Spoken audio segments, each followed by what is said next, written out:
Hey everybody, welcome back. Another week of Up North Journal Live. And a beautiful Wednesday evening. The weather is starting to make my trigger finger start to twitch. And have pumpkin spice. And I'm not a pumpkin spice guy? I can drink it, but seems to be the most debated thing on Facebook today does pumpkin spice make it fall right now?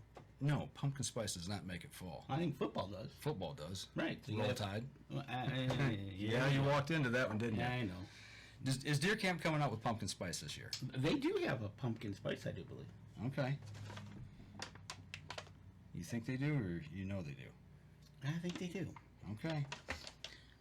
If not, we can ask Julie. Well, maybe if they're on tonight, we can ask and see. I thought they did. Yes, they do. It's in an orange bag like this. I've seen it. Okay. All right. Yep, well, they do. You know, I'm just not a huge fan of it. Give or take it. Right. Either way, it's not a big deal. So, all right. You got all your stuff taken care of over there? I just doing another refresh. Is it there? Yeah, I'm watching. Mr. Ginzel is in the cabin tonight. There we go. He is the first one in the cabin. Wow, man, he's been on it lately. You know, there for a while he couldn't find it. He was having problems getting the feed on his phone. Mrs. Tammy Delk, hey, how's it going? Thanks for joining in tonight. She says, howdy, boys. All right. I'm on mute. We're good to go. You ready? Let's do it. All righty. Here we go. Stand by in 3, 2, and 1. Welcome back to another episode of the Up North Journal, everybody. Host Mike Adams sitting in the cabin tonight with a little bit of breeze blowing, 70-ish. Starting to feel like fall. Right. Got Dan DeFall sitting here tonight. Tomorrow. Goose opener. It is. It is the goose opener. I see Seven Lakes put out their notice. Yes. You get, I think, 2 days. Yes. And then they're going to close 3, 4, and 5 yep. for the holiday weekend. Mm-hmm. Right. So, but tomorrow's the goose opener. So I guess besides yesterday started elk season. Jennifer Drake, I see, took a first-time hunter out. And she got her cow elk. Got a cow elk. So yeah. That was awesome. You see the picture of her holding up the heart? Yes, I did. That was cool. That was good stuff. But, yeah, no, it's starting. We're going to start rocking and rolling here, and we're going to get into it. And, you know. Well, let's get into tonight's show. Let's do that, and let's talk about our sponsors, eh? All right. Let's take care of people. Take care of us. Absolutely. Real quick, folks, because we want to get to our guests as soon as possible. Buck Baits. You got to talk about Buck Baits. Get over to their website, buckbaits.com. UNJ20 gets you 20% off your order. Check out their website. They put new stuff up all the time. One of our pro staffers went a little easy cut crazy out working his deer stands today. Adam Scissorhands? Yeah, Adam Scissorhands. Yes. If you use the promo code UNJ15 off at easycutproducts.com, you'll get 15% off your order. And it's not too late to give Lincoln Roan a call over at Packer Max. Get $25 off your Packer Max. Give him the code UNJ25. Oh, if it's hunting season, why not get a new gun? There you go. Go over to the Island Armory. Get 10% off your order when you check out UNJ10 over there. Like we talked about, goose season's tomorrow, deer season's coming up, squirrel season's coming up. Go to jpogamecalls.com, use UNJ10, you'll get 10% off your order. Why not go over to Deer Camp Coffee? We're drinking some Deer Camp Our Blend today. 10% off your order at deercampcoffee.com. Yes, they do have a pumpkin spice, so go check it out. Get 10% off your order when you check out over there. So what live camera are you taking us to tonight? Before we go there, real quick, you still don't have these slides. Like I talked about, if you want 20% off your next deer tracking, go over to Miller Deer Tracking and tell him about us and use the promo code UNJ20. You'll get 20% off your next deer tracking event. And thanks to Zion down at Southern Indiana Bait Company, you get 10% off your order when you go check out their website. Use the promo code UNJ10 and you'll get 10% off your order over there. Now, going up to Newberry. Going back to Newberry. We're at 66 degrees. Nice. Chilly. I like that. That's good hunting weather. Deer Camp Coffee is served over cedars over there, so why not get a pizza and get some coffee with it from Deer Camp and have a great time up in Newberry. Big shout out to FM 123 that carries the show up there for us as well. So, All right. We've been waiting for this interview for a long time, so I just want to get right into it and jump into it tonight. He's kind of a legend in this state. He is. You know, none other than Chad Stewart, deer biologist, Michigan DNR. Chad, how you doing tonight? I'm doing all right, fellas. Thanks for having me. Yeah, appreciate you taking the time out of your day. You're a busy guy and having you on the show tonight. We got a lot of good stuff to talk about tonight, and we have been anxiously awaiting what we're going to talk about tonight. You know, just to kind of jump into this whole fray. I don't know, Danny, what was it, 3-4 years ago? I was really adamant about wanting this deer check system coming in. Well, we've always been kind of in favor of a system here in Michigan that kind of was almost like that, right? We heard other states were doing it. I had to do it in Illinois. You did it in Illinois. Mark does it down in Indiana. Yeah, I had to do it in Indiana, yeah. Right? Other states have got this. Michigan was kind of lagging behind. And so we always talked about, you know, it would be nice if Michigan had this. And lo and behold, through a couple years, this year is the first year that it's mandatory. Yep.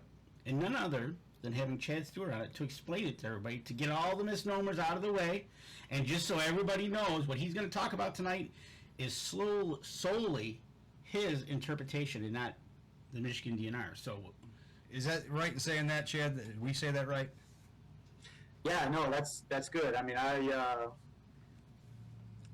work for the DNR, so I'm gonna, you know, like we were talking earlier. It's as a biologist that has responsibilities for managing a public trust resource like whitetail deer. You know, it's our job to defend the decisions or the recommendations that we make, and we knowing that not everybody's going to like them. So it's important for us to sort of get out and talk to people and appreciate like the forum that you guys allow us to come on to reach more folks to at least share sort of the information that we use to get to that point and make those recommendations. And some people will say, yeah, it sounds good and I like it. And some people will say, I don't believe you. I talked with a guy today that says, I don't believe anything that you're saying, but I appreciate you calling and talking to me. And that's cool too, but at least there's an opportunity and a conversation happening, and that's what is important. Is just continuing those conversations.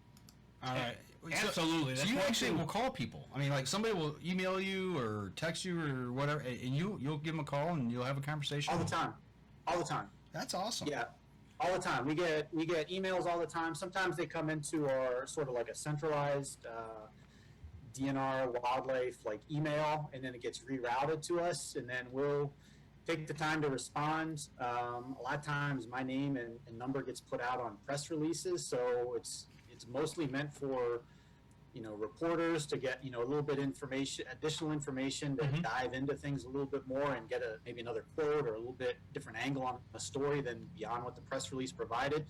But I'll have hunters just contact me and call me up and say, hey, you know, I saw this and it doesn't make much sense. I need someone to explain it to me. You know, and it's got to be a nice feeling when your name's put on the piece of paper that you're the messenger.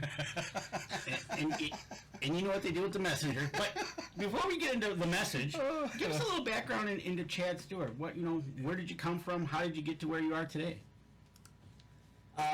Yeah, so I've been in my current position, which is here with the Michigan DNR, deer biologist.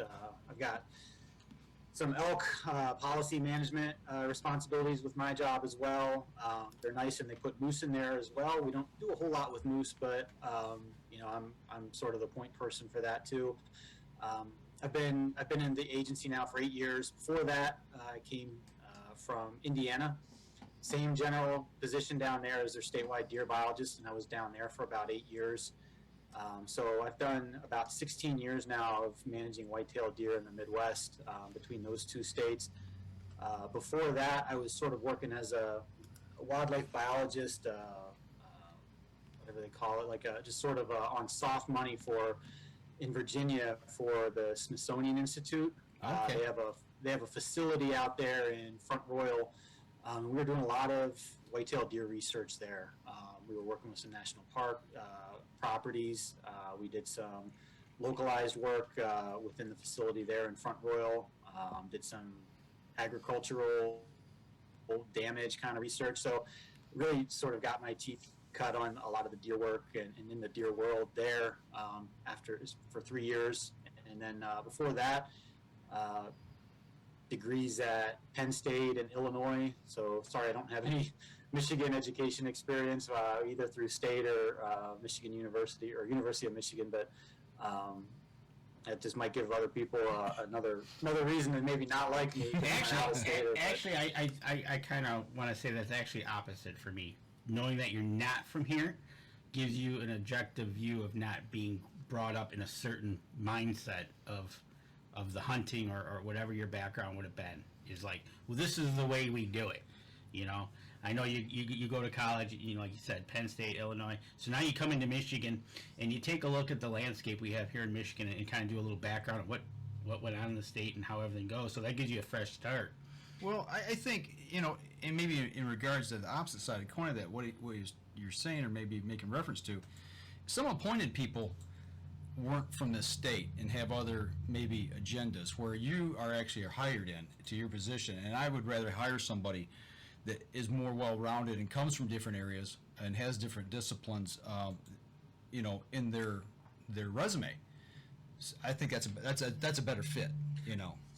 So one of the things that really appealed to me about, like, when I was in Indiana and I applied for the Michigan job is the history of deer hunting in Michigan. So I grew up in Pennsylvania. Pennsylvania has a very similar sort of trajectory with deer hunting. I mean, it's like, you know, I've been hunting deer since I was 12, and the only reason I started at 12 was back when I was younger. That was the earliest you could start in Pennsylvania. You know, I was going with my dad a lot sooner, but, you know, we would always go to camp for hunting, and then, you know, we would do out-of-state trips down into West Virginia and rent a motel and have some property down there where we would hunt too. But, you know, deer hunting in Pennsylvania is what I think was really similar to deer hunting in Michigan probably in the 80s and 90s. And even today, it's like when I go back home for like the holidays, back home being Pennsylvania, you know, I haven't lived there in, you know, over 20 years, but where my parents are, you know, all you talk about, you know, around that time is like how deer season went. And when I was living there, like that's what you talked about, like leading up to it, you know, like how many deer you would go out and, you know, glass fields in the evening, you know, you would go to camp, you know, everybody would, you know, play cards the night before, you know, the morning of, you know, you're sitting there and, you know, as the sun's coming up, you know, the shots start ringing out and you're like, oh man, that one was close. That's probably, you know, this person or that person down in that stand. And then, you know, at that time you didn't have cell phones. So, you know, you're just waiting until the end of the evening to see everybody come in and what they get, where now you can just kind of text people and be like, was that you? Did you shoot? You know, what'd you get? So it was, I think, a real similarity. And that was like really appealing to me about coming to Michigan, is that sort of familiarity. And of course I sort of bounced around and did some other things in other states, but, you know, that sort of historical aspect was really appealing to me and felt very familiar, and that's one of the reasons why I wanted to come to Michigan. Yeah, you know, it's interesting you bring that up. I do think there are a lot of like people I've talked to from Pennsylvania. You know, down south where my family's from in Alabama, it's not the same, but it is kind of the same. It's that family atmosphere, the lead up to the hunt. You know, they hunt with dogs down there. They used to. I don't know if they still do. But it was just everybody gets revved up around it, you know, around the hunting season. Yeah. So, but in different states, you know, it's a little more subdued maybe. It just depends on how much state land there is versus private land. I think it's Ohio has, you know, does not have a lot of state land, or maybe I'm thinking of Indiana. I know it's down the Hoosier National Forest, but to the north, it's a lot of private. So, Michigan, you know, Pennsylvania the same way. They got a lot of state land as well. Yeah, it's sort of interspersed. It's much more like Michigan, where, you know, especially as you get further up north, you get a lot more of the state forest, national forest type stuff. But even down south in the state where I was at, you know, within a short drive, there's state forests all around. And we had a cabin in one location where, you know, it was, you know, obviously privately owned, but all around it was state forest. So, you know, you're just, you go to the cabin and, you know, you spend the first couple weekends there. Leading up to the season, just sort of getting your blinds ready, and you know, whether it's shooting range, scouting, and my God, I mean, Pennsylvania had so many deer back in the 80s and 90s. It's just a matter of sitting on a stump and basically waiting for something to come around. But it was still like really exciting, and especially as a kid, Yeah. going out for the first time as 12 or whatever. Yeah. It was being one of the guys and going out. I mean, that's just, I don't know. Like I've heard the stories of how hunters would and still do go up north to camp, or whether it's in the UP or in the northern lower or whatever, and it was just very reminiscent for my experience, as a hunter growing up too. I'll never forget my first opening day. When I was 14. We hunted public land, and you know what that's like. but I remember it. It was exciting. But I tell you, we're getting real close here to our first break, and I want to save as much time as we can to talk The about. questions are rolling in. Yeah, there's a lot of questions coming in, a lot of comments. So let's step outside. We take our first break. We come back. We're going to jump right into this new rule that we have for reporting our deer harvest. So we're going to step outside, and we'll be right back after this. All right, folks. Those of you in the live chat, we've got them lined up. We will start ask them when they start rolling out here. But keep them coming. This is awesome. They Sorry, I think I just ate up a whole segment of your guys' thing, just talking about me as a 12-year-old hunting deer. That's what we want. That's exactly what we want, man. I mean, you know what? And really, as hunters, we should act like 12-year-olds. I mean, it's exciting. And if it's not exciting, you don't need to. Well, I shouldn't say you don't need to be out there. I shouldn't put it that way. But it should still be as exciting as if you're 12 or if you're 92. Well, Michigan Outdoors took that 104-year-old out on Lance Valentine's for his birthday to go do some fishing for walleye. Yeah, incredible. Exactly. We should all still have that inner child in us, and just anticipate the coming of November 15th or October 1st, whichever season you like to prefer to play in. Right. So, all right, here we go. All right, we're back. Second segment of the show. We talked about our inner 12-year-old in the commercial break. So And that just, for everybody out there that's listening on the podcast, you got to go check out the live Facebook broadcast, or in a couple of days you'll see it on YouTube. Go check it out, because things happen in the break that you don't hear about because you're listening to the billboards that are being played. So go back and watch it. there you go. And then you can see what Mike really looks like. Yeah, thanks.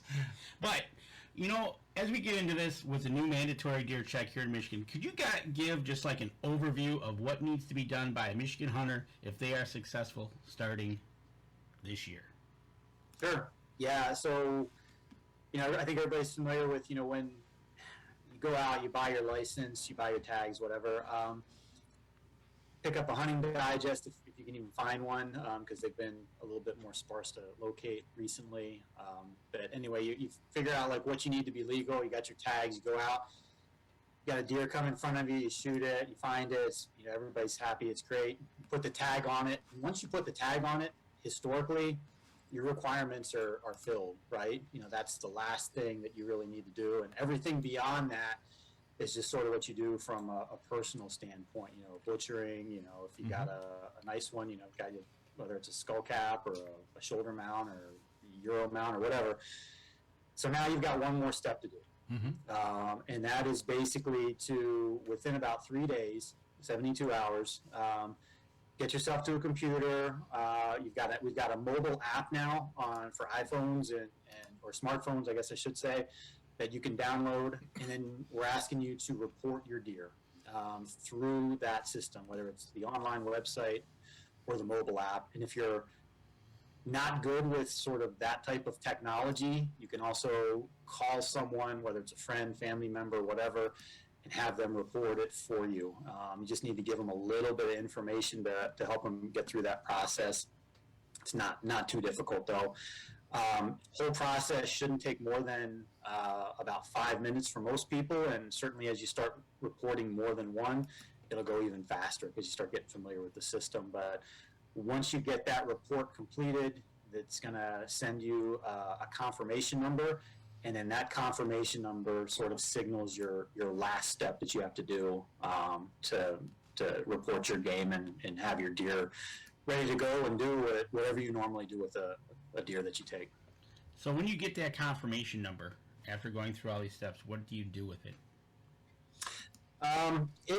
So that sort of serves as your your piece of information that you've got that finalizes it. If you're dropping your deer off to a processor or a taxidermist, they might be asking you for it.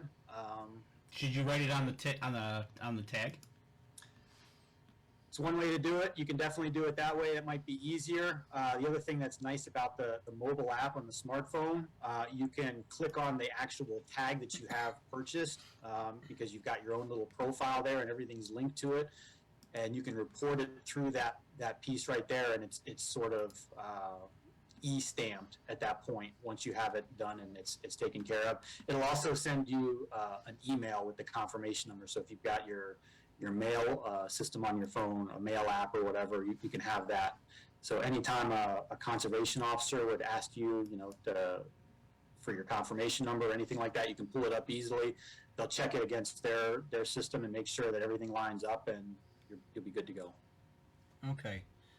So now with this whole system, what are some of the questions? What are they going to ask us information for when we fill these harvest reports out?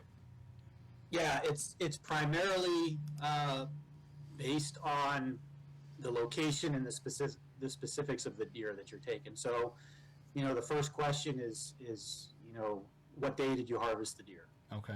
So you click that, you check that, and that's exactly what you do on your harvest tag. We're asking you county or DMU, depending on what you're at. Sometimes if you're in the lower peninsula, they're a lot of times the same, so Okay. you won't have to answer the second one. If you're in the upper peninsula, they aren't the same, so you might actually have you sort of answer both of those questions. Gotcha. Type of deer, antler to antlerless. And then from there, it's going to sort of direct you into one of two ways. If you're an antlerless deer, we're going to try to answer specifics or ask you a specifics. Is it a button buck? Is it a doe? Is it a shed antler buck? Is it a buck that has 3-inch spikes or less? We're trying to dive a little bit deeper into what the antlerless harvest is, which if you've ever seen a report from Michigan, we've never done that before. Right. So we only classify it as antlerless or antlered. Now, because of this system, we can dive a little bit deeper into which antlerless deer is being harvested and start getting generated information and estimates based on that. Okay. If you choose an antler deer, we're going to ask you how many points in the left rack, on the right rack, things if it's like broken, that would affect the point numbers on each antler. And that's about it. Oh, I think we have you seen a feral hog when you've been hunting question, because it's an invasive species. It's not something we're looking to get established here in Michigan. So Right. you know that they're You just out want there. to know where they're at. You want to know We do you ask for the location if you've seen one? we asked for contact information, basically. Okay. If you can tell us where they're at, because that's something that we don't want feral hogs in our state. Right. And what better way to sort of conduct surveillance for feral hogs than to ask potentially 300,000 successful hunters here in Michigan Right. that have been all over the state. So, Yeah. let's take advantage of that. And this is a question we've been asking our check stations for years. Yeah. And then we kind of rotate between one of, I think, 4 or 5 different random questions that not everybody's going to get, or people are going to get different ones. We could ask a question on, what does the master acorn crop look like in your area? So we're trying to develop estimates for that. Okay. Some people might get, how did you harvest your deer, or what equipment did you use? And it's basically, did you use a shotgun, a rifle, a bow, a crossbow, muzzleloader, stuff like that. Okay. So, and again, not everybody gets that question. I'm trying to think of some of the other ones now. I have them memorized now that I'm on the spot. So you also have 72 hours to do this, correct? Correct. It's a 72-hour window. Yep. So with that being said, that 72-hour window, you're hoping somebody that's decided they wanted to canoe into the abyss of the Upper Peninsula and don't have cell signal in the middle of nowhere, they have time to come out or get to a spot where they could actually get to it. One of the questions coming in is, with this app and the mandatory deer check, is there going to be more or less deer check stations around the state, or are those going to start to kind of dissipate with this going online? Yeah, and that's a great question. Yeah, I would anticipate fewer check stations, compared to what we've had in the past. That I, the caveat there is we have always understood the value of check stations in terms of having biologists and hunters interact together, and that was a great location and resource for that to happen. And that's something that we're still going to value.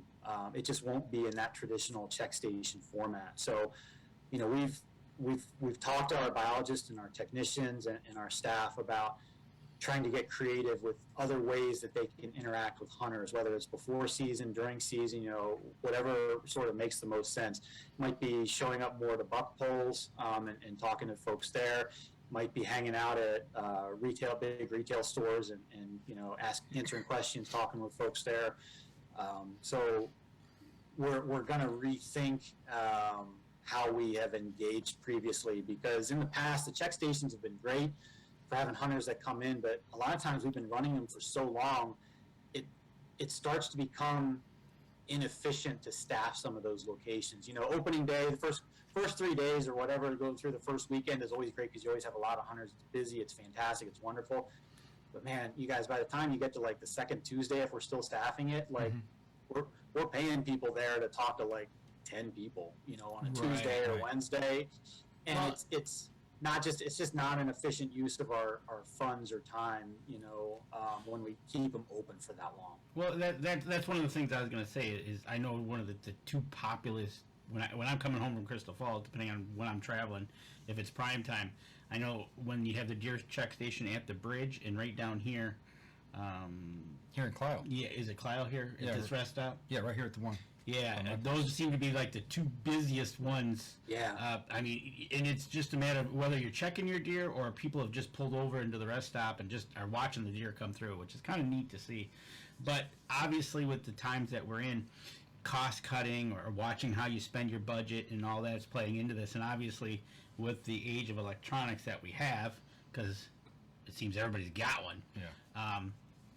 I think, like you said, watching how you spend your money for better means, right? Well, going along with the lines of the check station, and it led me to think of number one, the check station, but also when I took my first buck, I brought it up to the parking area. I was hunting state land, and DNR officer pulled in. I was waiting on my ride. My dad and his buddies took off and left me in the woods by myself.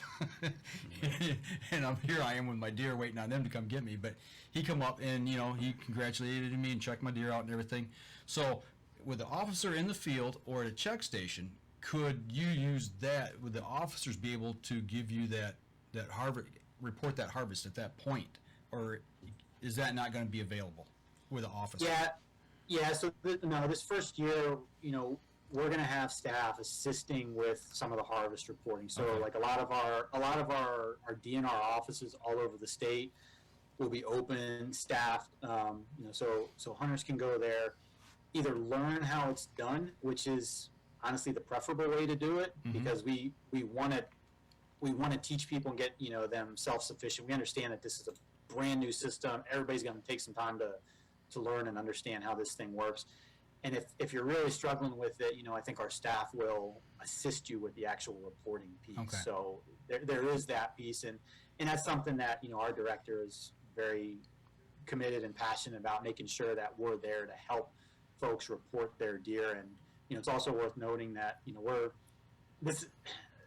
the direction this year has been education over enforcement. I know I'm not looking at your chat or your comments. I'm guessing that's in there somewhere, because it's what I hear every week since this is sort of rolled out. That right.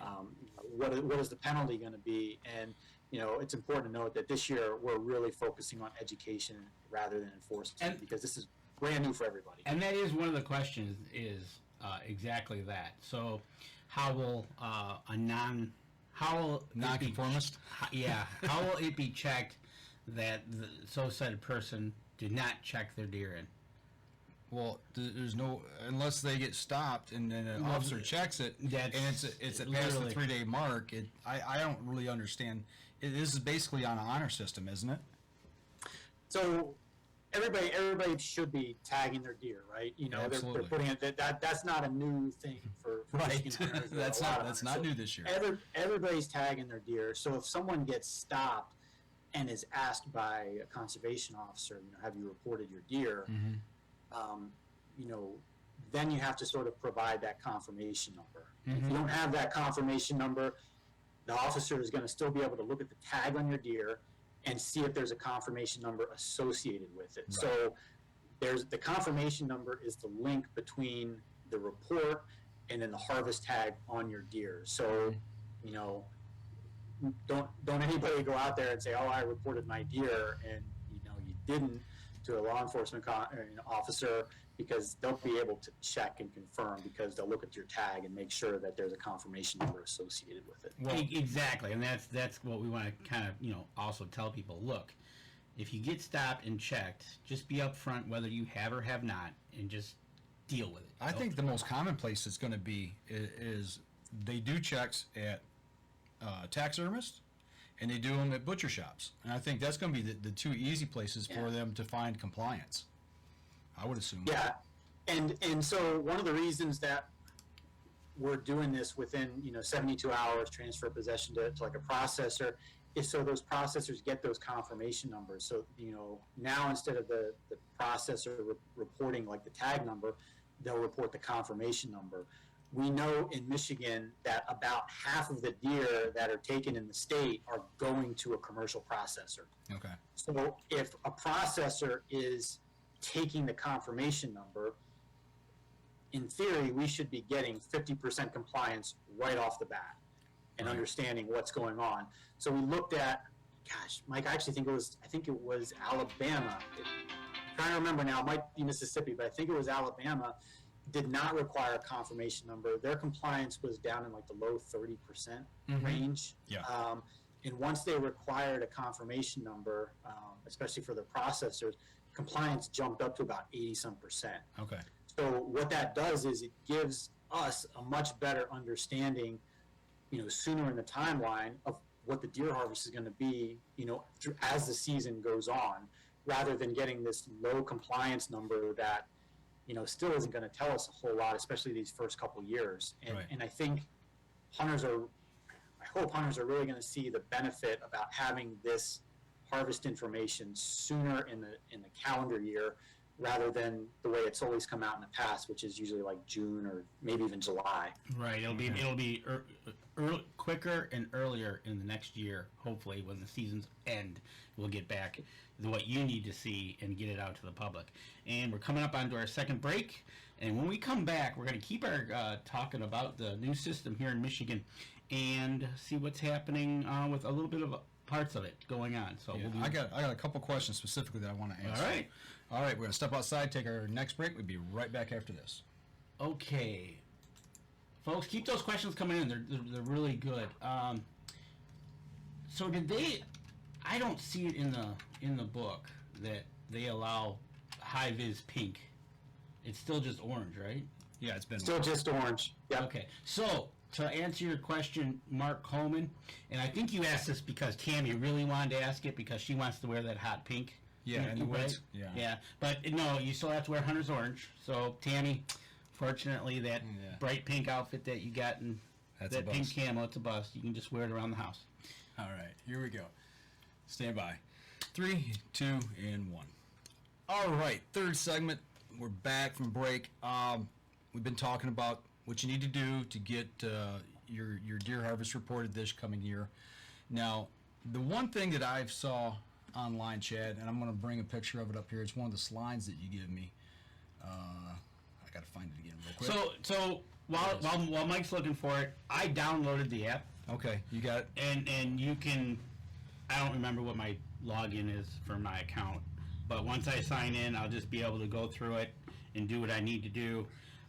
Like Chad said, I can get various other information on me. So that answers the question. It's linked. If you set up your account, you'll go right in. You'll be able to see your licenses and everything that you got. Good. So it took a minute. So I've got the slide up right now, and it's got the location. Now, everybody says GPS location. I'm not giving you a GPS location of where I've shot my deer at. No way. It's intrusion of privacy. Blah blah blah blah blah. What's the gist of this? I mean, you've got a map up here. What are we supposed to do with this? Yeah, so one of the things we're asking, and man, if I had a nickel for every time I've had somebody ask about this, we are asking you to sort of move a dot around on the map and basically place the pin, to your best estimate where you took that deer. And there's a couple reasons we're asking that. One is because we're trying to tie the online harvest reporting piece to disease surveillance, whether it's bovine TB, CWD. So if we have a better understanding of where deer are being killed, taken, whatever term you guys use, on the landscape, then we have a much better understanding of where the disease is accurately going to exist. The other piece to this that I think is important is that counties and deer management units, they are not the same, north to south, east to west, right? Right. That is how we're managing them because it's easy to communicate. But you start looking at some places, and there's some pretty significant differences that occur. So our thought is if you're able to sort of build a distribution of take over time, where deer are being killed over time within a county, it gives us an opportunity to do a lot more sort of fine scale management within those boundaries, maybe along more of a landscape level rather than sort of a County level. Political boundary, jurisdiction or whatever. So we're looking at this also from a potential benefit from a management standpoint, because right now, if we have a recommendation for a county, it might be like the Goldilocks story. It might be too much in one part of the area, too little in another part of the area, and some parts it might be, or for the whole county, it might be just right. Gotcha. But if we can tease that out a little bit, we can try to customize our regulations a little bit more to account for some of those areas that we might start seeing declining trends. So now I'm not going to sit here and tell you guys and blow smoke and say that we're going to start managing deer at like a township level, because it's probably too small of an area to go down to. But if we have confidence in where these dots are being placed, we'll have a little bit more understanding of maybe some of these trends that might be changing within a county one way, but might be masked by the overall county, take numbers, over time. So there's that piece too. The other piece that I think is important to point out, and you guys can look this up, it's under Michigan combined law, so it's like a state law. I think it's like 15.243. 243 is like one of my favorite rifle rounds, so it's easy for me to remember.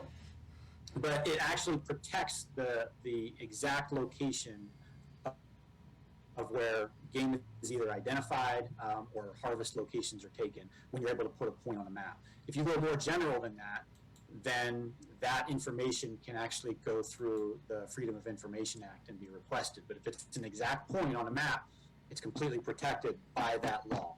Okay.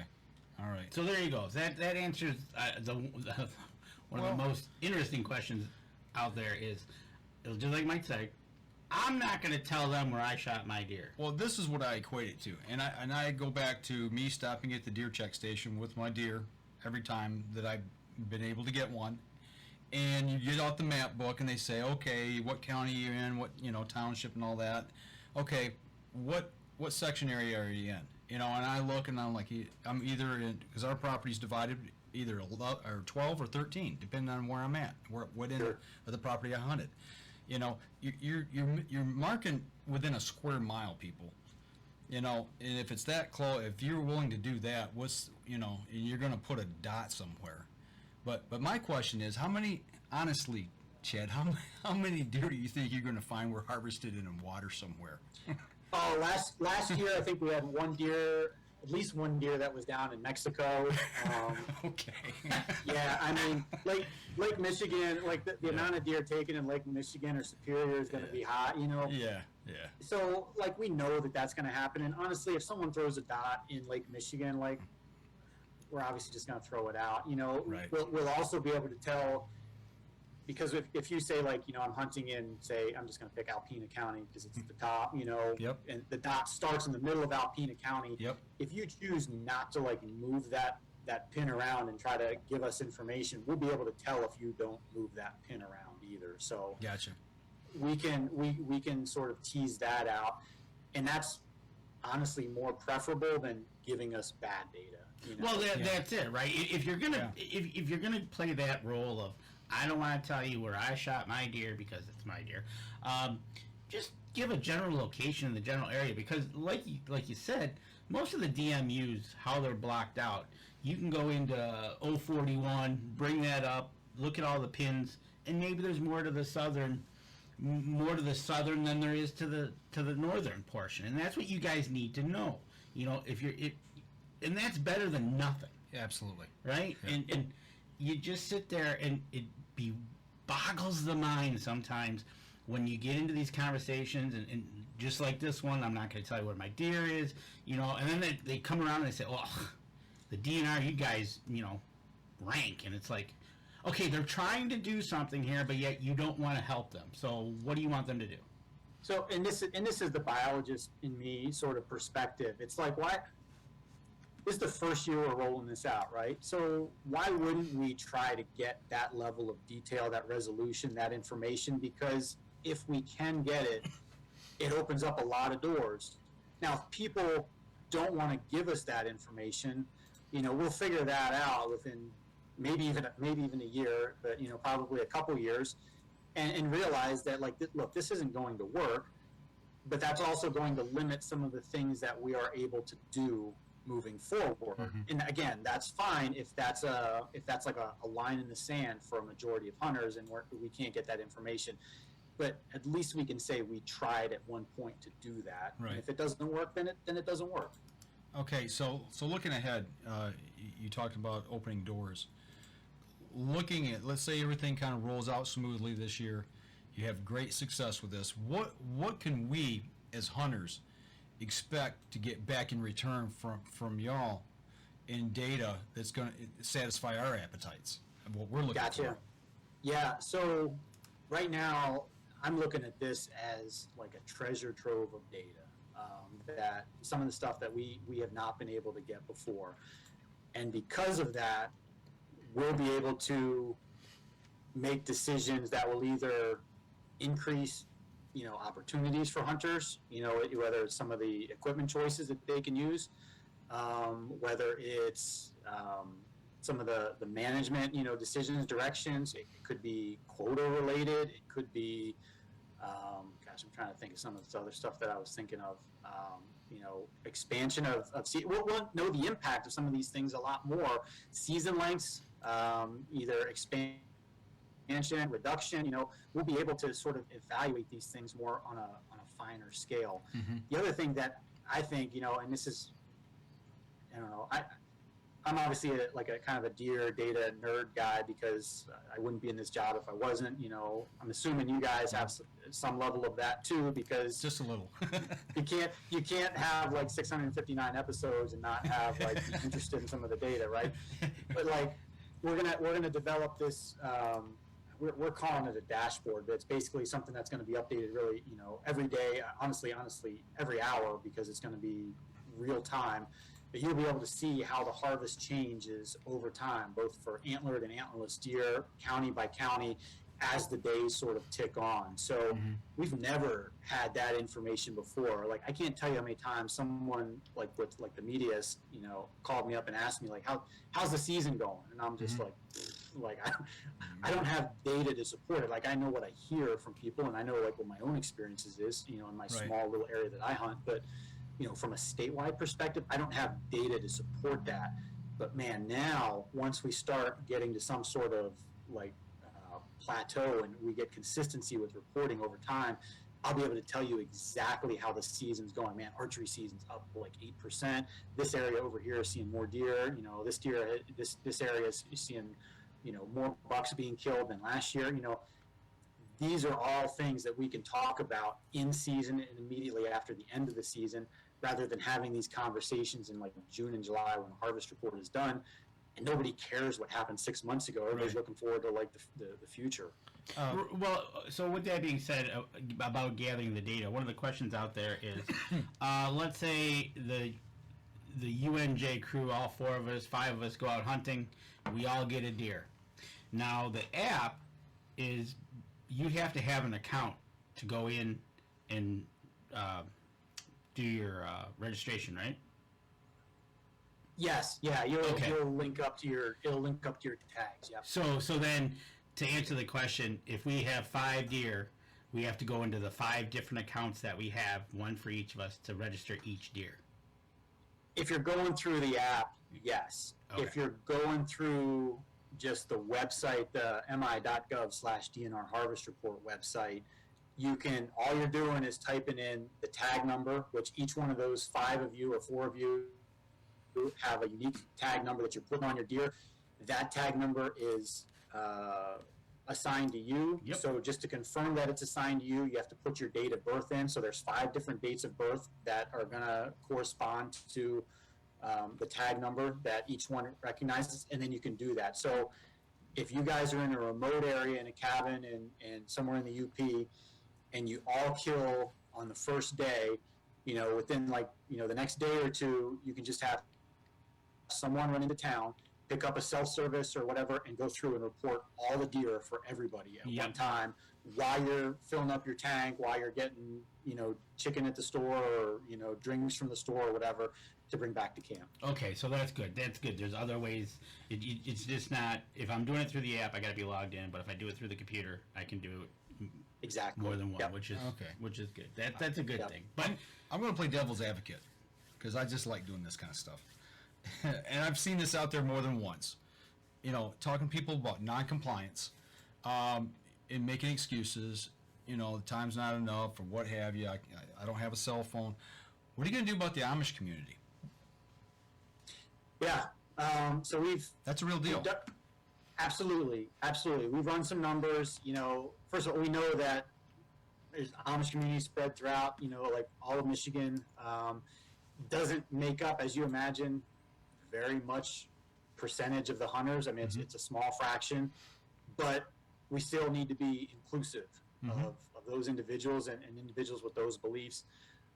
What we've done is talk with biologists in those areas to basically try to identify some of those communities, reach out, and basically be like, listen, we know that there's, you know, communities here. We know that a lot of you hunt. We would like to try to engage with you and assist you with some of these reporting measures that we've had in the past. We're also going to try to obviously talk with those communities that there's, while their beliefs might prevent them from utilizing some of this technology, certainly they can communicate to people outside of that, outside of their community to help assist them with reporting those harvests, those animals. So we recognize that this is going to be a shortcoming, but we're also committed to try to make those efforts to reach out individually to those communities, trying to maybe find one person that can be a point person and representative, that maybe everything can sort of flow through so we can help facilitate those reports a little bit easier. I think it's important to point out that we are probably the last state in the Midwest to adopt this technology. Yeah. And listen, like, other states have Amish communities too. Yep. It does not seem to be a barrier to any of those other states. So we're pretty confident that we can overcome some of these things as well. so with this new real-time data coming in, you'll have it to the end of the seasons. Do you think this will change the response time of enacting different regulations? Will it be right, since you have this information, you'll have more months ahead to study it, so Yeah. then the following year you're actually going to be more reactive quicker? Oh, Dan, I know which road you're leading me down. That's okay. I'm ready for it. But No. I was trying to word it right. So, because no, I think I know what your answer is. It's just you get this information in February. You've got 3-4 months to look over it, and then you're going to make recommendations. They're going to come down, and you're going to have all that conversation. But are we going to see a year-to-year change quicker? I guess. yeah. So we're still going to be trying to commit to what we call our 3-year deer reg cycles. Okay, so we don't want to go in every year and tweak deer regulations. I'll tell you that in my 8 years being here as a deer biologist in Michigan, we have been doing that, and there's various reasons for that I won't go into, but the overall desire that was established before I got here, and I'd like to try to keep, is like we set a set of regulations, we monitor it for 3 years and give it some time to run its course, and then we evaluate it. But to your point, Dan, yes, because on those deer reg cycle years, we're almost a year behind with our recommendations because for people that don't know, we have to propose recommendations, we being the DNR, through what's called the Natural Resources Commission, which is an independent group of 7 individuals that have been appointed by current and previous governors to take into account, our science, our recommendations, as well as public input that might be supportive or opposed to it, and either approve or not approve those recommendations. That always happens in the spring and summer. So it's usually like a May to June, at the latest July timeframe. But in order to build those recommendations, we need to start looking as early as like February and March. And we don't have the previous year's hunting data until probably about June or July. So it's not like we can develop this on the fly. We can make amendments and try to tweak things if we think something's grossly inaccurate. But a lot of times we're working with data that doesn't even account for the previous season's hunting data. With this system, we should be able to do that. Now, next year, I don't know, because I don't know what this year is going to bring in terms of for sure. what we're going to get. Like you said, but this is the first year, right? Yeah, but as we go forward, absolutely, by January 1st, January 2nd of every year, there's 3 counties in the southeast that are still doing archery hunting, but through the end of January. But for the most part, we'll have most of the data complete, or at least a good estimate of what things are that we can use right away to start having those conversations internally with stakeholders and determining direction for next cycle's regulations. So with that being said, with Michigan coming on board as one of the last to adopt this type of method of reporting, you've studied other states, and now Michigan is going to be the best, most foolproof, bulletproof, whatever you want to call it, system for the Great Lakes area, right? No pressure, right? No pressure. Well, Chad, going back to what you said just a minute ago about Danny thinking of what he was going to ask you, you and I talked about this before the show, and there's been a lot of heat on this. There's been a lot of talk about it, and you guys have been blasted. And I see what you're saying now, but it's about that data coming out. All of a sudden, regs come out, and then the data comes out. But you're hoping that this system, with the 3-year cycles, that you can take your 2 years and that 3rd year, when you're making these new recommendations, you get that done before they actually make that year's recommendation. Am I right? Did I say that right? Oh, I think we lost him. Nope. Oh, are you there? You there, Chad? Nope, we lost him. Okay, I tell you what, folks, we're going to take a quick break, and we're going to reconnect with Chad, and we'll be right back after this. Yeah, pop that back over there real quick. Hang on with us, folks. You're going to see us scramble a little bit here behind the lines. And let me just pop this up right there. So Do I got to restart the meeting? I don't know. I don't know. I don't have a way to connect with them. Let me just ask him. I'm going to send him a quick email.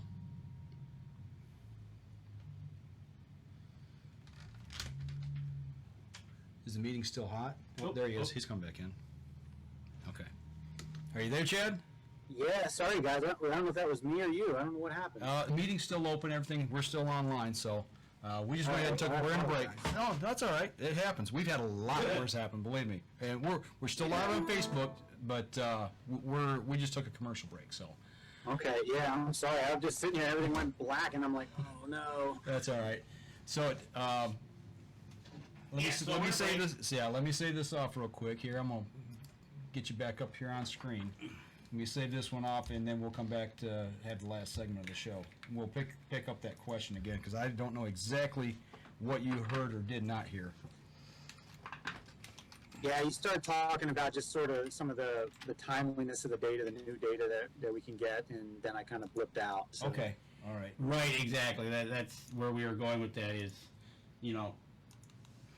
with this Okay. data dump coming quicker, you'll be able to react within the 3 years. That's the fastest recovery I think we've ever had. I know, right? All right, here we go. Stand by. Last segment of the show. And for those of you online, we apologize. We had a little glitch there, but we're back up and running. Here we go. Stand by. 3, 2, and 1. All right, we've got reconnected with Chad here. He's back online with us, and we're kind of in the middle of asking a question and making a statement at the same time. So, Chad, let's just pick it right back up there where we were at. But what I was kind of getting at is you and I had talked a little bit before the show prior, and we talked about this subject, and I think it's kind of what Danny might have been alluding to, is our cycles of 3 years. We get data for 3 years. You guys make a recommendation to the NRC, then they make their final determination on what they're going to do and implement. With what happened this year is the data came out a couple weeks after the NRC made their recommendations of what they're going to do, and a lot of hunters, a lot of organizations are like they're ticked off. They're mad because it's like, well, all of a sudden all the data didn't go into this year's plan. What happened? But what you're saying is possibly now we'll get 2 years of data. That third year, when you're going to make the recommendation, that data be in early enough that you can include that and have everything up to date going to the NRC. Am I right in saying that? Yeah, we should be working off of, in the future, we should be working off of the most recent year's data, as well as obviously everything before that, when we go into making our recommendations. And previously, because of the time delay, because of how we've always estimated harvest, or take, whatever you guys want to call it, it's a lot of times we don't have that last year's worth of data. So it's not necessarily the end of the world, because unless something is extremely like an outlier, like maybe we have like an EHD year, or we have like a really bad winter in the UP that is going to change things up there, we try to make our recommendations based off of trends rather than like a singular point. Right. But, you also don't want to eliminate that last year, that most recent point, if it's kind of significant or substantial. That needs to be included in the discussion, and a lot of times we haven't had that available to us. So Okay. we're kind of working off of 2 years of data and what we think happened pretty well last year, when we make our recommendations. Now we should have all 3 years worth of data, and there's UPs can still be tricky, and obviously you guys are up North Journal, so when we're making these recommendations, winter drags out a long time in the Upper Peninsula, so we still have to have some sort of ability to flex our recommendations, because if something happens in April or even May, Right. that could dramatically change what things are going to look like for the deer herd up there. Absolutely. So we have to build that sort of flexibility in somehow. Worst 2 months are March and April. I get really nervous. I just keep watching the weather and hope it breaks up there. And For sure. You just like Mother Nature can be great, or she can be real cruel. Okay, Absolutely. so question: do you foresee baiting coming back to the Lower Peninsula? I'm going to give you the DNR's, I guess, response on that, and basically that is, I don't see our agency recommending a return for baiting in the Lower Peninsula. Okay. That's a different answer than whether or not I think it's going to come back. So I don't see us recommending the return of it, but whether it comes back or not, I don't have that crystal ball. But people got to remember, the DNR is not the one making this final decision. It's the NRC. They make the recommendations. They make the recommendations. So it would be, up to, obviously, like you said, the NRC is the final say. And poor Chad's in the present the data, and sometimes he gets kicked right in the teeth. Right. And I get it, because I'm in that position. I know data should drive everything, but the reality is it doesn't always get taken. Okay, well, let me ask you a question on the future here of what you think may or may not happen. Looking at the Northwest 12, we had APRs up there, and they seem to be doing well. It was embraced. We had a raised ratio of doe to buck kill ratio, and now that 3-year moratorium or that test or whatever you want to call it, experiment, has been taken off the board now. Do you foresee that coming back in any shape, way, or form within the state? All right. So let me correct you real quick there, Mike. So Okay. the Northwest 12, where we have APRs, and there's actually 13 counties up there because we've got Leelanau County as well. Okay. Those antler point restrictions remain for this year. Oh, they do remain for this year. Okay. They do remain for this year. So Leelanau is sort of on a separate timeline, but the Northwest 12 was instituted. Gosh, someone's going to call me out on this because I'm probably going to get it wrong. It's been a while. It's It's been more about than the 3. It's about the 12, 13 time frame. And then they went through the 4 to 5 year evaluation period, came back with high levels of support for keeping it. So essentially the sunset was removed for those 12 counties. So those 12 counties are basically in for APRs. And, we have right now no reason to touch them at all. Why People was there love them. such talk about that then? So what you're referring to are the 3 counties where we had a CWD APR experiment going on. So Okay. what you're hearing about is Mecosta, Montcalm, and Ionia counties. Okay. They had antler point restrictions incorporated 3 years ago as part of a response to the then commission wanting to evaluate basically if APRs and were good for CWD management, essentially, because we have CWD in Montcalm County. We've picked it up in northeastern Kent County. There's a few positives in Ionia County. So the commission at that time knew that antler point restrictions were such a hot topic amongst our Michigan hunters. They knew that chronic wasting disease was a big deal based on everything that the biologists and in-state and out-of-state have been telling them. They knew that there had to be something done to see how those two pieces interacted, right? Work together. I got you. Yeah, Okay. exactly. Can these two things coexist? So the commission at that time requested a study be placed. We put in antler point restrictions, and I think it was 19, 20, and 21. Okay. Those 3 years.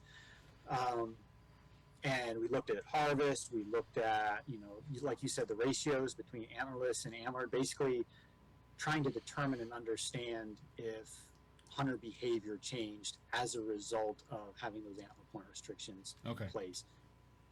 That study was always meant to be a 3-year study. Okay. So go for 3 years, and again, we were up front with the commission at this time when this was developed. Listen, the 3 years are going to happen, and we're not.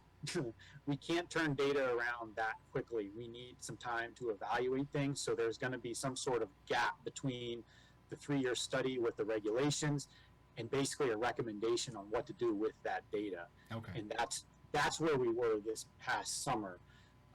So the commission, was it last year or 2 years ago, they basically applied a sunset to those 3 counties with the antler point restriction. So basically the way a regulation works is you propose it and it goes in, and then if you want to get rid of it, you make the proposal to go in and have it removed.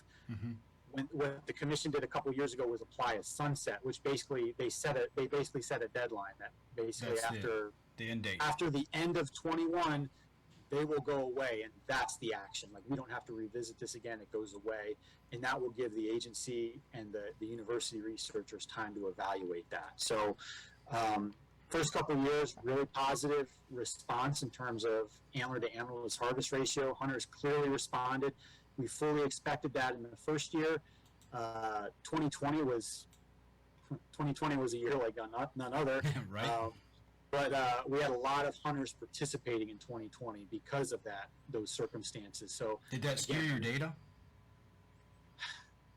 It limited what we could do, because basically the data that we're looking at is not just the harvest data, but we've selected, I think it's 4 pairs of townships, either in what we call our control or our treatment areas. A control being where there's no APRs, or treatment where we're treating the area with APRs.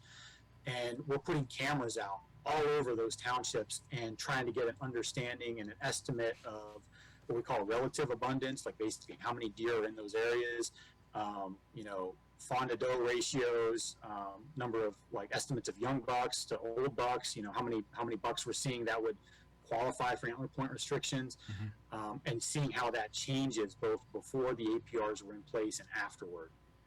Okay. So we're doing the camera stuff as well as the harvest analysis.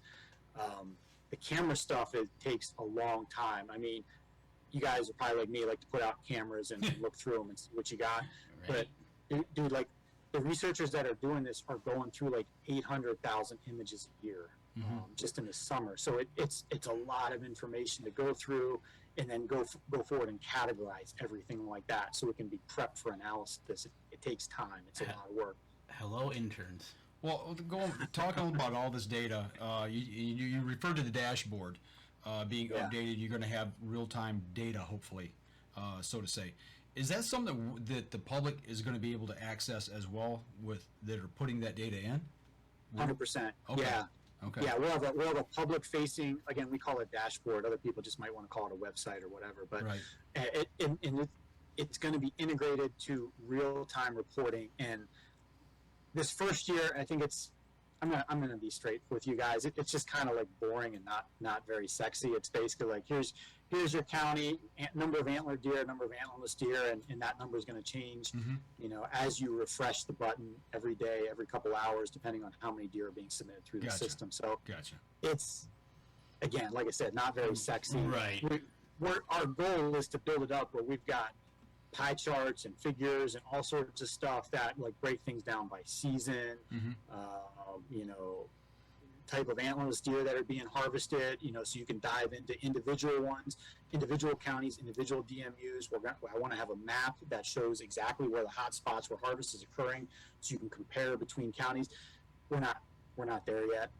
That's going to take time to build with some of the tech, people that are really good with that sort of stuff. But 100% it will be available to the public for them to see how those numbers change throughout the season. Well, I know we're talking about a lot about technology here, with even cameras.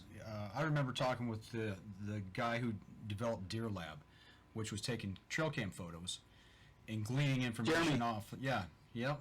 And He worked for me at Virginia. Oh, did he? Okay. Well, yeah, he's a good dude. I like Jeremy. I talked with him for about a year and a half over that, and was actually using it for a while. But it would take weather data, something as simple as weather data, and corresponding it to where your location or your camera is. Do we ever foresee maybe at some point down the road, and this is me thinking completely out of the box, if we've got harvest data and we see a spike in maybe a certain week of data, or deer being taken or killed, whatever you want to call it, and we see a certain weather pattern or trend that came through, or maybe something leading up to that, a weather event, or maybe a decline. And will we be able to correlate the two together and maybe start putting some things together for hunters that way? Maybe, when you start talking about like an analysis like that, you're really starting to look at you're building a lot of complexity into like what a model or an analysis would look like. So, how many, we'd have to know how many people are like even hunting those days to see that. So I can tell you right now, like based on just last year's data, I can tell you exactly when the harvest spike is going to occur. going to be November 15th. Right. You know, and it's not rocket science, Right, right? right, I mean, right. we're going to have a ton of people out there, and you know, the number of deer that are killed on November 15th is going to dwarf anything that is taken during the Liberty hunt, the youth season, you know, the early antlerless season, you know, the first couple weeks of archery season. Like, it's not even going to come close to that one singular day. And man, if that November 15th falls on a Saturday, like, look out. It's like, gonna be it's extra, gonna be, Right. Yeah. it's gonna be even higher. Yeah. So, you know, that's the thing that, again, I'm not looking at your chat. Maybe nobody's talking about this, but you know, I get. No, it's it. I just come up off the top of my head. Yeah, but I mean, I get beat up all the time about, like, oh my gosh, you know, we have such long deer season. There's so many deer seasons. You know, it's the firearm season is the one that Right. people kill deer. You know, archery season is great, but you know, nobody ever complains about like a long archery season. It's the firearm season is when we do our deer management. So even our muzzleloader season doesn't really put that many deer on the ground, especially even compared to like late antlerless, which is really only in the lower peninsula. So, you know, those are things that I hope that, you know, people see like recommendations and say, oh my gosh, this is gonna decimate the deer herd. This is gonna do so much. Like the one thing that I get a lot about is whether the universal antlerless license or the 10 limit per hunter. Like, I know what that data looks like, but a lot of times I haven't been able to show it, you know, exactly in depth of like what the impact is. And that's what people get upset about, is the anticipated impact of a recommendation, because they see it and it seems like so over the top, and it might be and it might sound like that, but in reality, like, the impact just isn't there. Right. Like, You don't get the bang for your buck.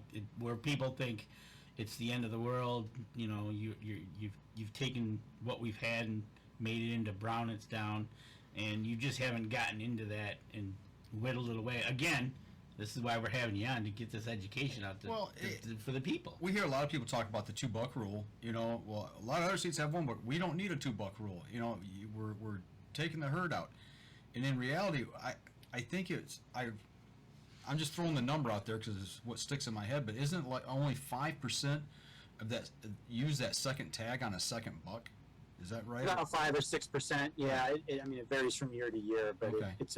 it's obviously a small number. Now, I mean, you can crunch that 5% from, you know, roughly about 600,000 hunters and try to like actually calculate Sure. how many second bucks are being taken, you know, because of that. But honestly, Mike, that's one of the reasons why in the Lower Peninsula we made that regulation change a couple years ago, where before, if you're hunting like the firearm season, muzzleloader season, if you want to shoot a doe, you have to have that antlerless license with you. Yeah.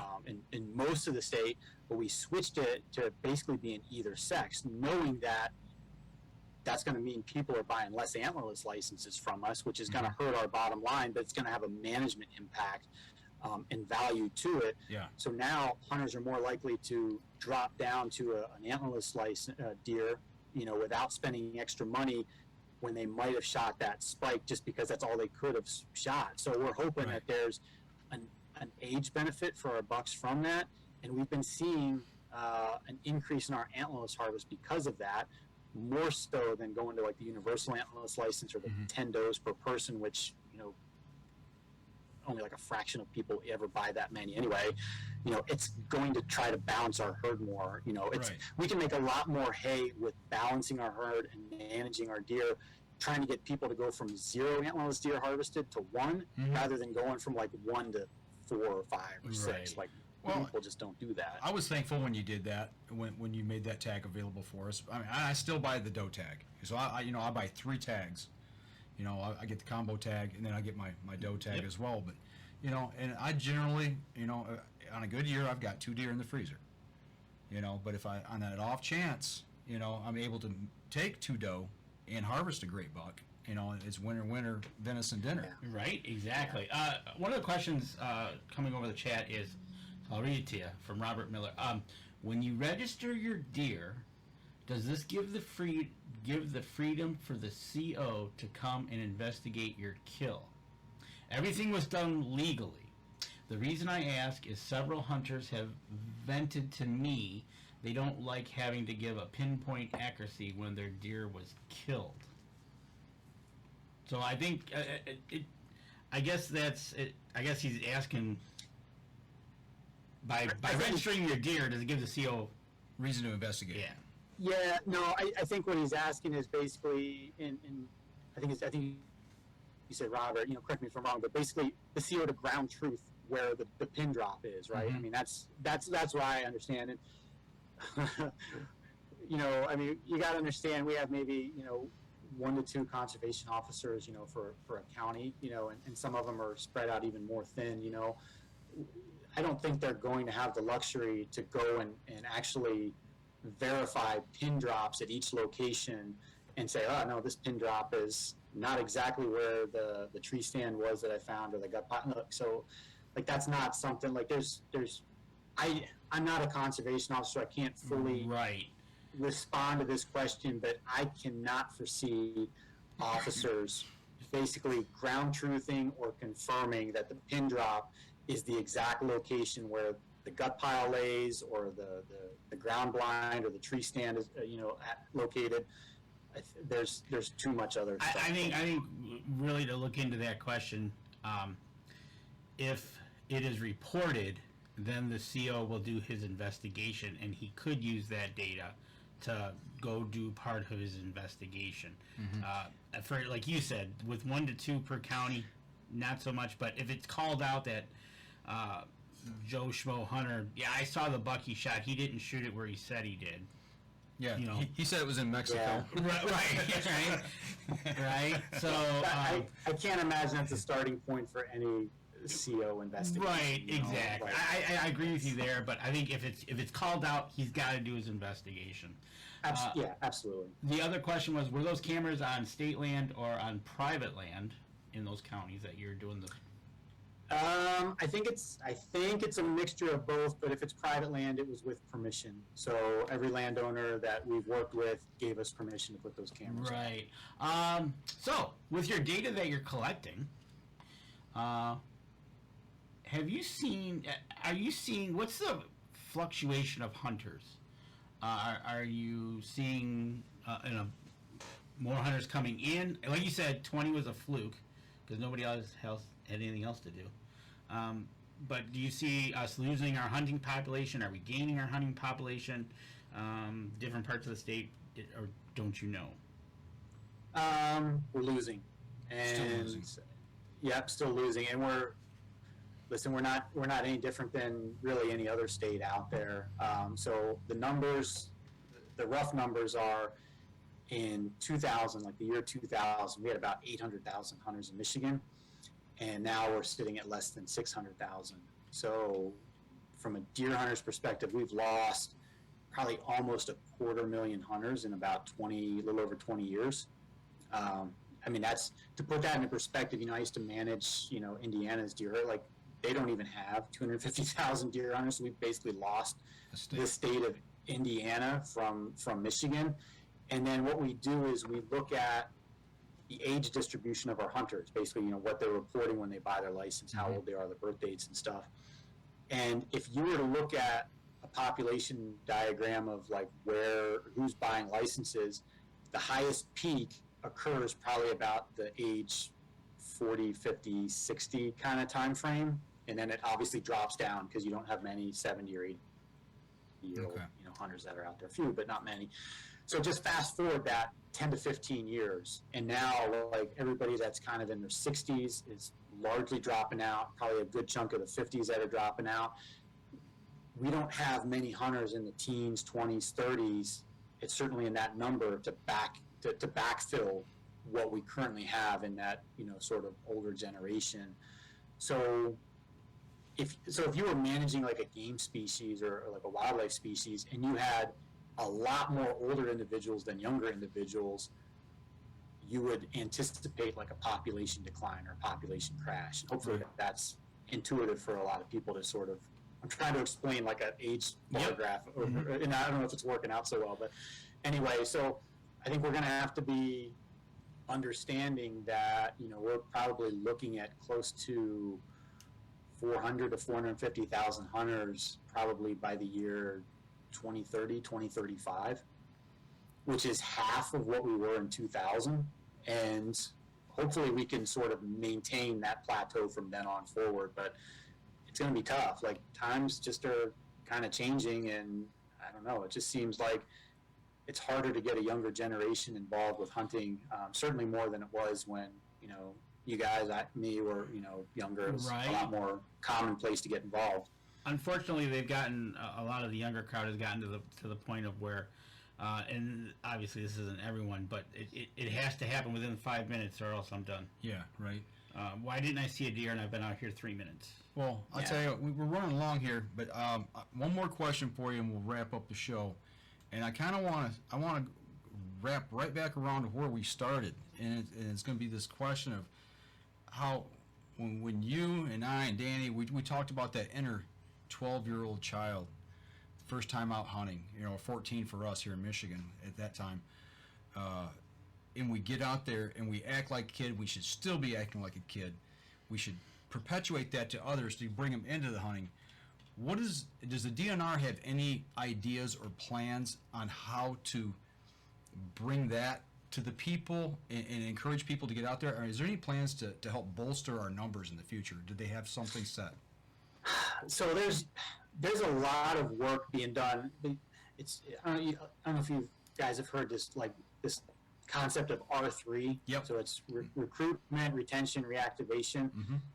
To try to maintain some sort of momentum. Obviously, the recruit part is getting new hunters. The retain is keeping the hunters that you have. The reactivation is bringing back the hunters that used to hunt and have gone away. There's a lot of effort being placed on that, obviously within our agency, within the state, and outside of the state. And, the way that the winds are blowing right now is that it's actually really difficult and probably inefficient to put a lot of effort into working with youths. And hear me out, because youths don't have control of their schedule in most cases, True. If you're putting a lot of effort into trying to get a 10-year-old, a 12-year-old, or whatever hooked onto hunting, they need a consistent mentor that's going to take them out and continue to sort of foster that passion. And if you can spark as much interest in a 10 or 12-year-old as much as you can, but if you're not doing the same for their sort of mentor or supervisor or parent, grandparent, whatever it is, you're not going to get that kid. Right. They're going to get into something else. So there's a lot more emphasis being now placed on maybe younger adults and trying to get that young professionals that maybe have never gone out before, or maybe grew up in sort of a rural household, maybe tried it and then lapsed, and now they're sort of on their own, but they have more control over their time, as whether it's a young professional, someone in their 20s, 30s, whatever, just starting off on their path of life, trying to get them hooked. Because if you can get them hooked and they're younger, and then they're maybe bringing kids into the world too, they're more likely to continue that passion that you've gotten with them as a 20, 25-year-old, 30-year-old, or whatever, and get their kid involved. So there's been a pivot and a shift in terms of the effort and the emphasis placed in recent years. I can't tell you that it's going to work. I feel like we've been talking about this for 20 years. We've seen this decline happening. Some of it's kind of like a tidal wave that's just sort of blowing through, and I don't know if a lot of this work, and I'm being honest here, is going to really shift the tide. But if you can sort of level what I'm going to call the turbulence in those waves a little bit, and Right.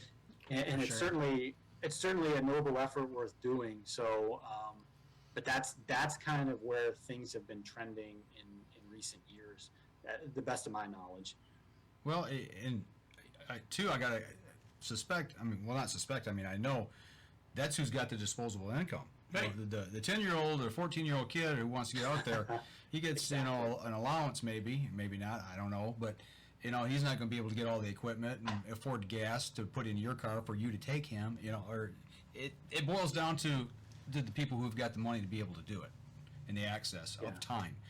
We always say access is key, but time is access as well. So I think 2020 was the perfect example. Yeah. why did we get a spike in hunter numbers when every other year before that we've seen a decline? Because everybody was home. The answer, yeah, everybody had time. Yeah. Literally everything was canceled. So it's like, well, shoot, I'm going to go out and hunt. I haven't done that in a long time. Yeah. So time is really key. And, I don't know how you change society to give more people time. And I'm not saying going through another pandemic or whatever is the way to do that. But, all you can do is like you prioritize. said, like you said, is mentor. Maybe give somebody the opportunity to get out, get their feet wet as a young adult, and say, look, when you're out in the woods, this is what it's like, and it's not the fast-paced downtown city type, but it's just try it. Yeah. And if you like it, and then maybe that could come back and regenerate itself from 20s, 30s, that age group. Well, we've seen it with our kids. I mean, you and sure. I both brought all of our kids up in it. My 4 kids, they're busy now doing, finishing up school, college, and starting lives, and they're not out in the outdoors like nowhere near like what they were when they were younger with me, because I was their access. Same with you, Dan. Yeah, but absolutely. But Chad, maybe you bring up a good point. Maybe our focus as hunters and outdoorsmen and women ought to be geared towards our friends, neighbors, people we know of our age and younger, and bringing them into the outdoors versus, I'm not saying I'm not going to take my grandkids out, but I'm saying, our main focus ought to be getting other people that don't have that immediate access and giving them that experience. Exactly. So, yep. It's upon us. It's not all on the organizations and the DNR and the government. It's upon us as well. So. It's on the parenting, the mentors, the people that can. Yep, absolutely. All right, well, it's been a great show. There's been a lot of questions, a lot we didn't get to, a lot that I had that we really didn't get to, but there's a lot of information in this to unpack. The bottom line is, everybody, give this a chance. I've really been clamoring for this for years. I think it's a good idea. I know there's people that are skeptical, but let's everybody do their part. Let's see what comes out of this, and then if what we want to come out of this and what we think is going to come out of this, if it doesn't, then we can have that discussion at that time. Yep, exactly. So. And maybe early next year we get Chad back on and he can give us a live update as to how the season went. Yeah. And real quick, one question. As you were talking about this, in case of, I hope this doesn't happen, November 15th comes, and at 3:05 in the afternoon, you get an influx into the website and it or crashes. the app, and it crashes. Do you guys have a plan B? I wish I could guarantee you that that's not going to happen, but I can't say that. Okay, good. That's always a possibility. Right, it's your first year. We get it. This happened with the Total Archery Challenge that they had a new system in place. It looked like it was going to go great. They kicked it off, and within minutes, it was down. So, but you know what, Chad? It's been great having you on to explain this. Like you said, education on our part's key. We learned a lot of things tonight and some misnomers that were taken care of. Well, thanks for having me. I really appreciate it. Enjoyed talking with you. So anytime I can be available to you guys, if you have a question, don't hesitate to reach out. We appreciate it. I tell you what, hang on. After we finish the show, we'll chat real quick and let you go. But for those of you that are listening to the podcast out there, if you're listening over on iTunes, go over to iTunes, give us a review over there. That helps us. It helps people who support us. For those of you who are here on the live stream, give us a like, follow, share the show. And if you're the podcast type that's not watching, make sure you catch that replay over on YouTube. When do you post that? About the weekend, it'll pop up. Okay, or pop in here on Facebook and give us a replay there as well. But we appreciate all the questions. We didn't get to them all tonight. A lot of good questions in there. And you guys just hang in there. We're all going to get through this. We'll get through it. If you got any questions for Chad, feel free to contact us. We'll get a hold of Chad, get those questions answered for you. And no, Tammy, we're not asking for questions. We're running way long tonight. Way late. So we're going to wrap it up, and we'll be back again next week with... Next week, we are having Derek Vaughn on from Sunrise. We're going to talk archery, less than a month out from October 1st. So arrow builds? We'll talk arrow builds. We'll take bow setups in general and everything above. All right. That'll do it for us this week, folks. We'll see you back here again next Wednesday night, 7:30. Y'all take care.